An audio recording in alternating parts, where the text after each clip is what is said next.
Kami dari kelompok 6 ingin membahas tentang elastisitas permintaan dan penawaran.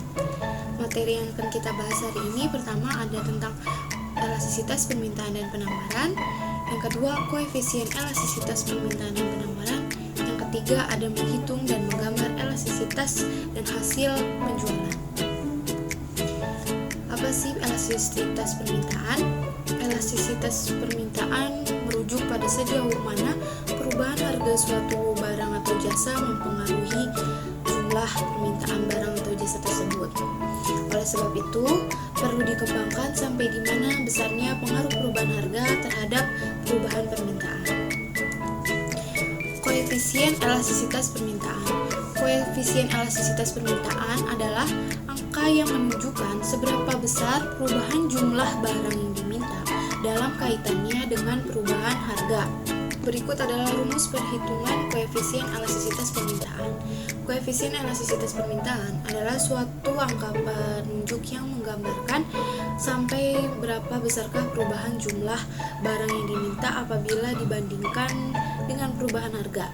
Koefisien elastisitas permintaan dihitung dengan menggunakan rumus ED sama dengan presentasi perubahan jumlah barang yang diminta dibagi presentasi perubahan harga. Misalkan harga berubah dari P menjadi P1 dan jumlah barang yang diminta berubah dari Q menjadi Q1. ED ini sama dengan nilai koefisien elastisitas permintaan.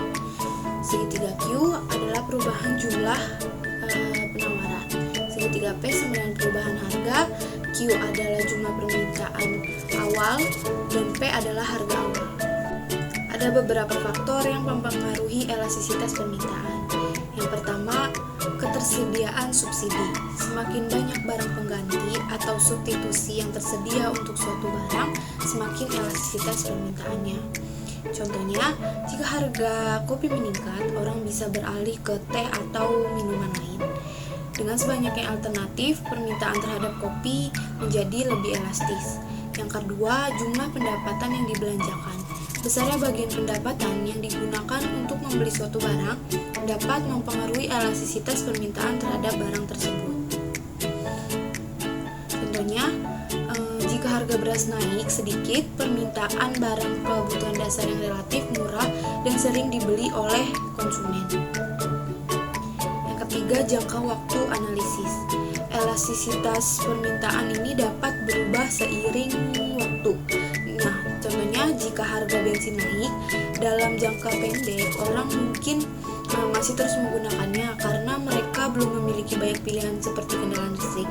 Namun, dalam jangka waktu yang panjang, konsumen mungkin beralih ke transportasi publik atau kendaraan listrik sehingga permintaannya menjadi lebih elastis. Yang keempat, ada jenis barang. Barang primer memiliki elastisitas permintaan yang kecil, sedangkan barang sekunder atau tersier memiliki elastisitas pendapatan yang relatif besar. Menggambar elastisitas permintaan hasil penjualan. Bisa kalian lihat gambar kurva permintaan miring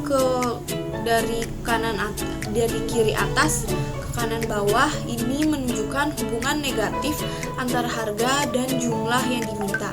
Semakin tinggi harga, semakin rendah jumlah yang diminta. Jadi, saya akan membahas elastisitas penawaran. Elastisitas penawaran adalah perbandingan besar kecilnya suatu perubahan jumlah barang yang ditawarkan sebagai akibat dari perubahan harga barang tersebut. Nah, fungsi elastisitas penawaran adalah untuk mengetahui tingkat kepekaan perubahan jumlah barang yang ditawarkan oleh produsen terhadap perubahan harga barang tersebut.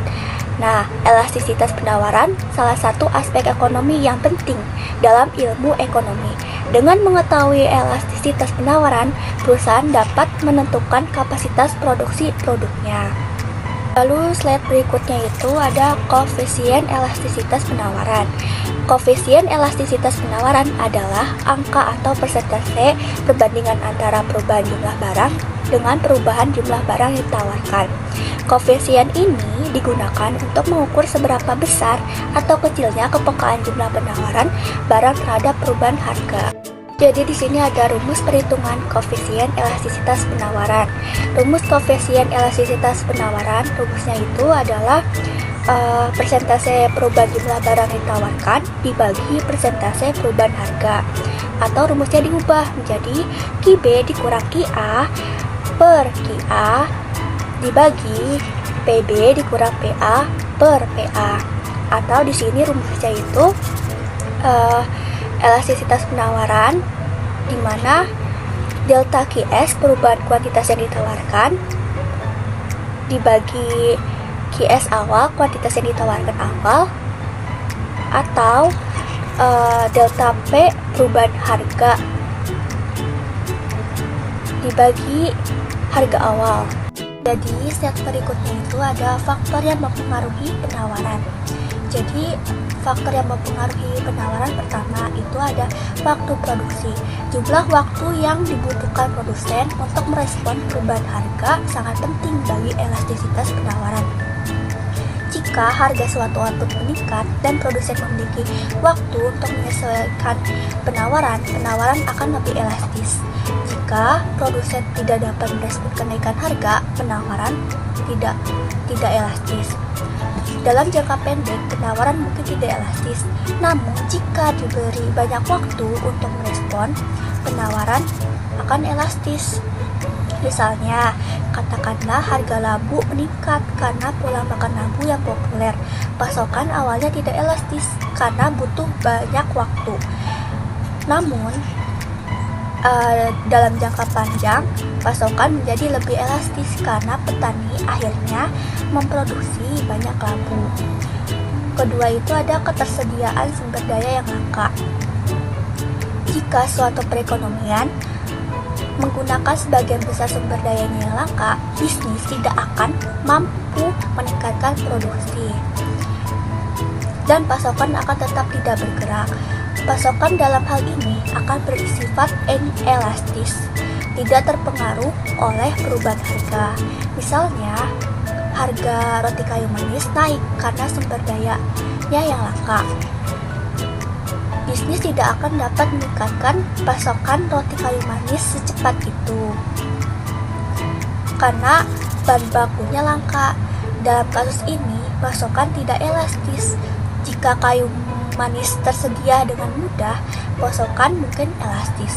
Yang ketiga itu jumlah produsen.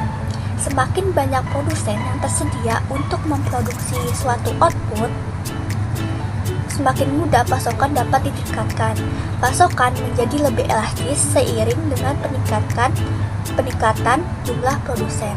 Di slide berikutnya itu ada menggambar elastisitas penawaran. Pertama itu ada penawaran elastisitas sempurna. Tingkat elastisitas pada penawaran elastis sempurna ini tak terhingga. Hal ini berarti suatu perusahaan dapat menyuplai berapapun kebutuhan pada tingkat harga tertentu. Perusahaan mampu menyuplai pada biaya per unit konstan dan tidak ada limit kapasitas produksi. Kedua itu ada penawaran tidak elastis sempurna. Elastisitas penawaran ini memiliki tingkat elastisitas sama dengan 0. Penawaran tidak dapat ditambah pada tingkat harga berapapun, sehingga kurva penawaran akan terlihat vertikal. Ketiga itu ada penawaran uniter elastis. Penawaran uniter elastis memiliki tingkat elastisitas sama dengan 1. Hal ini berarti perubahan penawaran sama dengan perubahan harga. Keempat itu ada penawaran tidak elastis. Penawaran tidak elastis memiliki tingkat elastisitas lebih kecil dari 1, atau perubahan penawaran lebih kecil dari perubahan harga. Artinya perubahan harga mengakibatkan perubahan yang relatif kecil terhadap penawaran. Kelima itu ada penawaran elastis. Penawaran elastis memiliki tingkat elastisitas lebih besar daripada 1, atau perubahan harga penawaran lebih besar dari perubahan harga. Artinya perubahan harga mengakibatkan perubahan yang relatif besar terhadap penawaran. Berikutnya itu ada kesimpulan.